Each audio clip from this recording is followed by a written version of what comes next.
welcome back to the Tesla, guys. Welcome back to the channel. Supercharging V3 is now officially out. Not everywhere, but it's out.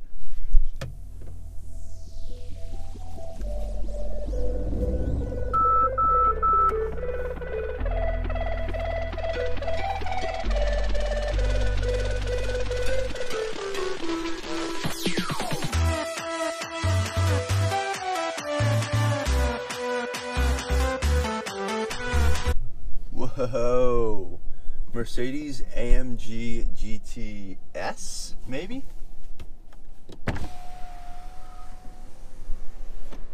Definitely a pretty good looking car.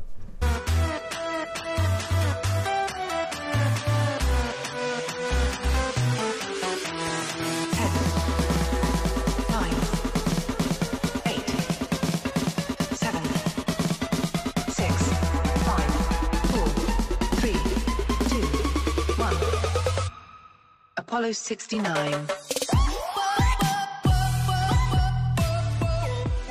So Tesla's new supercharger V3 can charge at a rate of up to 250 kilowatt. Actually, a little bit over 250 kilowatts in some cases.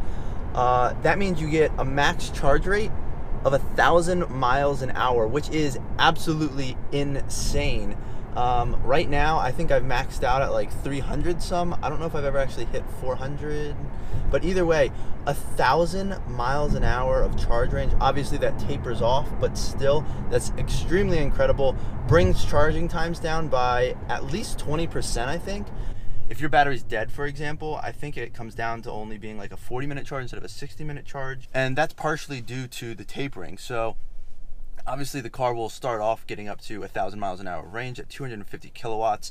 As the car charges, it might do like the first like 30-40% or something at that rate, and then it will slowly come down for there. That's actually very typical. That's what it does now. The charging rate comes down, and that's just to protect the battery and the longevity of the battery. But either way, that's pretty crazy. So as they get these bigger battery packs, such as with the Tesla Roadster, I think it's supposed to be a 200 kilowatt battery pack, 620 miles of range. It's just going to be much faster charge time from empty or even halfway empty to full, which is awesome. So I know there's obviously been a lot of talk with Audi and VW and Electrify America and all of that stuff, and Porsche coming out with 300, 350, 400 kilowatt chargers. And the reason Tesla's releasing this is obviously to compete with those and help make it that much easier for people considering buying an electric car, but you know, maybe they're driving a lot. As long as there's a supercharger relatively close or on their route that they can pop into, they're just getting that much more mileage of range within a short period of time. I think I saw somewhere as much as like 75 miles of range back in 5 minutes, which is pretty substantial.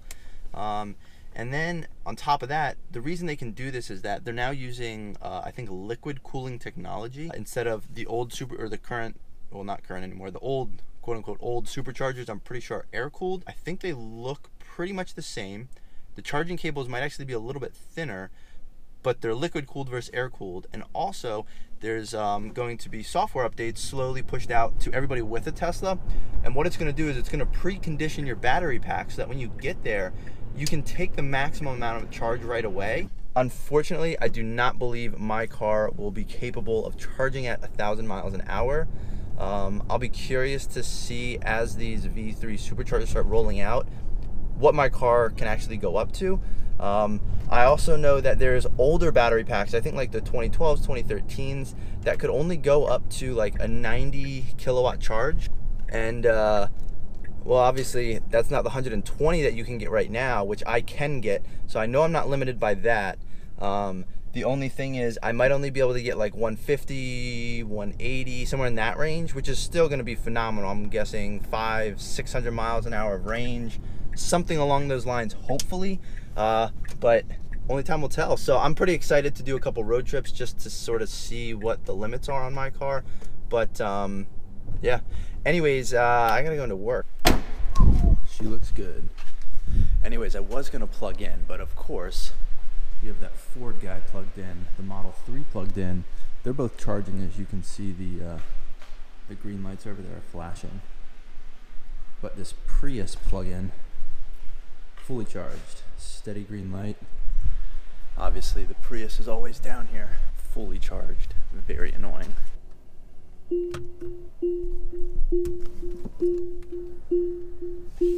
All right, well, luckily there was actually a sign on this Model 3. I'm gonna throw it up on the screen. Very helpful. It said what time he was gonna come back and move his car at, and had his phone number just in case he had to move. He has moved, he's right over there now. This other guy, the Ford, also moved, but that Prius is still there and fully charged. Unbelievable. Prius drivers, what are you guys doing? You guys need to step your game up. Get a couple miles back so I don't have to park at my own garage and take up that charger because, well, let's just say we got a strongly worded email.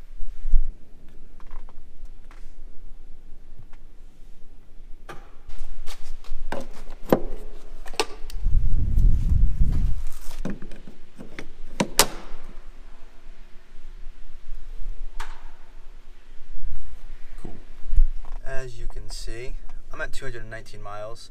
My full charge is about 253-ish.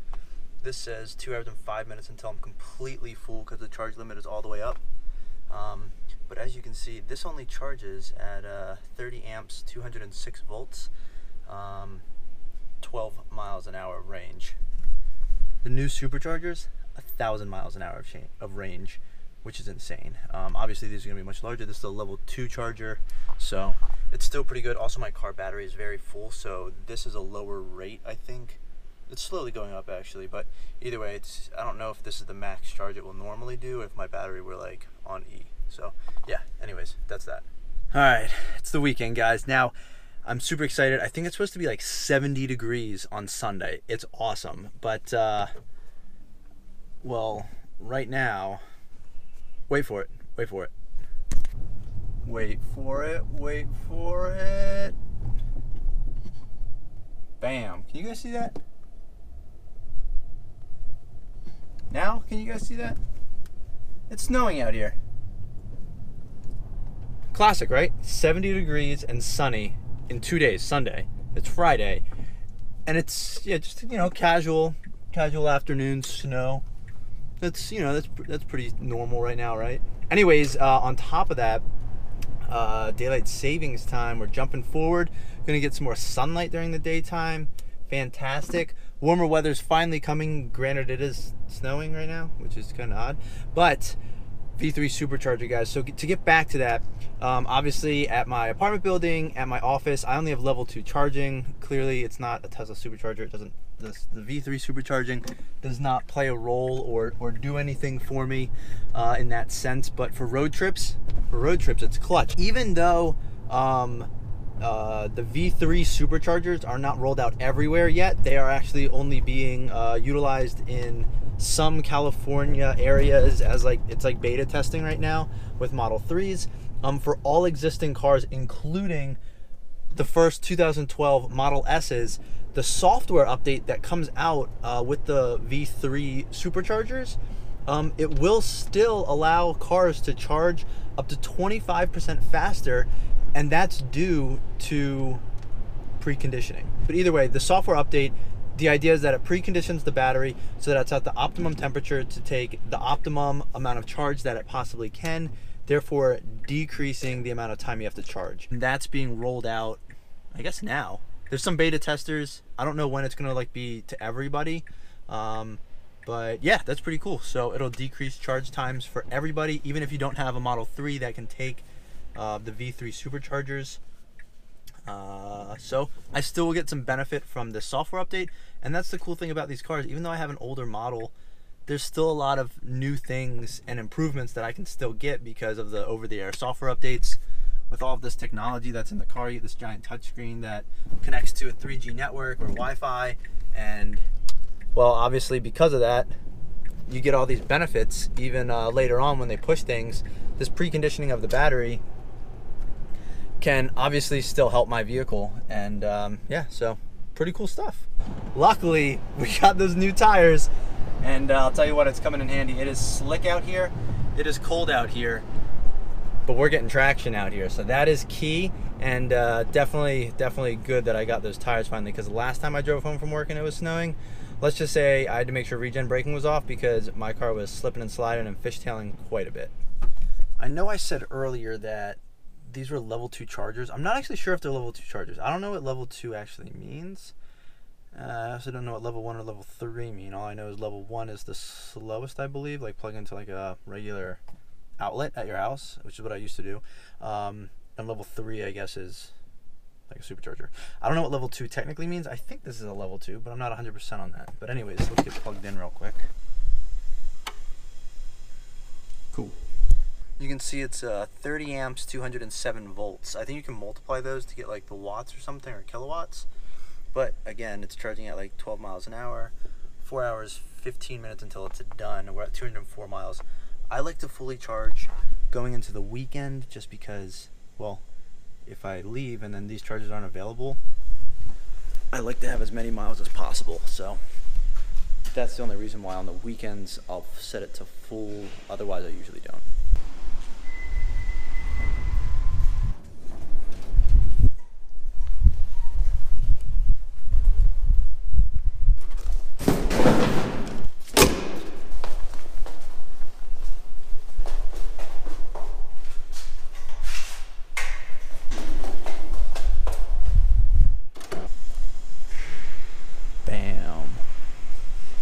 Alright guys, well, we're fully charged. We've been plugged in for 4 hours, 15.3 kilowatt hours.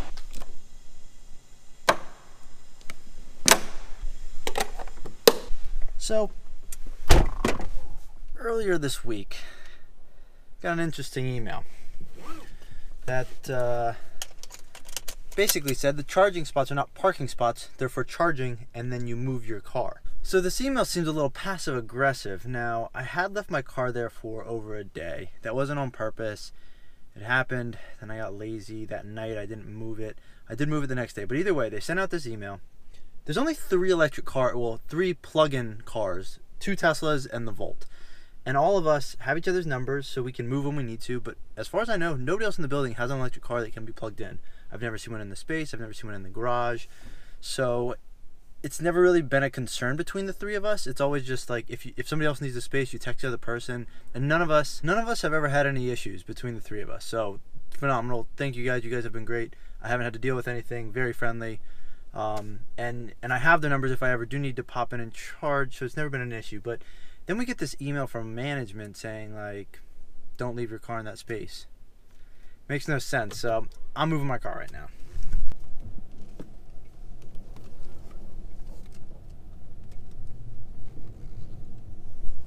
Whoa, we got a spot right here on G1.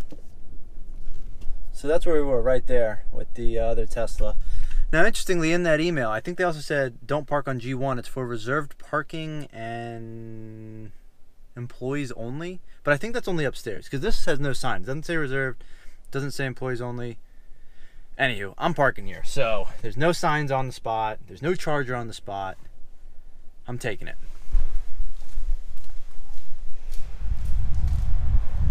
She looks good. So unfortunately, I'm not making it to a supercharger today. Mainly just discussing the new superchargers and how they work and how it can still affect my vehicle, which is great. Affected in a good way. Faster charging for all. That's what's nice. So, like I was saying earlier, my car might get up to like 145 kilowatts or something of charging. I honestly have no idea. All I know is the battery like preheating, that will allow faster charging, up to 25% faster for every vehicle in the Tesla lineup. I don't know which, if any, Model S's and Model X's the V3 chargers will be accessible by, if that makes sense. All Model 3s, my understanding is that all Model 3s will have access to the V3 supercharging, 250 kilowatts. I think there's been images of like 256 kilowatts. 1,000 miles an hour, that kind of stuff. And I saw a chart. I think it goes like the first 20 to 30% of the battery will charge at like 1,000 miles an hour, and then it slowly tapers off for the rest of the charge. But either way, it's something like 75 miles in 5 minutes. But yeah, it's pretty cool stuff. It's pretty cool stuff. Plus, you'll also benefit because right now, if you go to a supercharger, you can see that there's like 1A, 1B, 2B, 2A. What happens is if there's somebody else in the stall next to you, this is a tip if you're ever supercharging, You never want to park in, like if someone's in 1A, you don't want to park in 1B. You're better off parking in 2A, because what's going to happen is it's going to taper your charge until the 1A person finishes if you are in 1B. So now what Tesla's going to be doing is they're introducing the ability that everything is going to be a standalone charger in essence. So you're going to get the full amount of capacity that supercharger has, not like a tapered version to let the other person finish charging, and then once they unplug, you'll get priority. Anyways, you don't have to deal with that anymore. So very cool stuff. I'm pretty excited for this because it's just going to make road trips that much quicker, that much more enjoyable, and it's going to allow more and more people to charge at the supercharger. That's going to be it for today. I'm not getting to a supercharger. I am going to try to plasti dip my wheels this weekend, so we'll see how that goes. Anyways, if you guys are enjoying these videos, please like and subscribe. And until tomorrow or the next day, thanks for watching.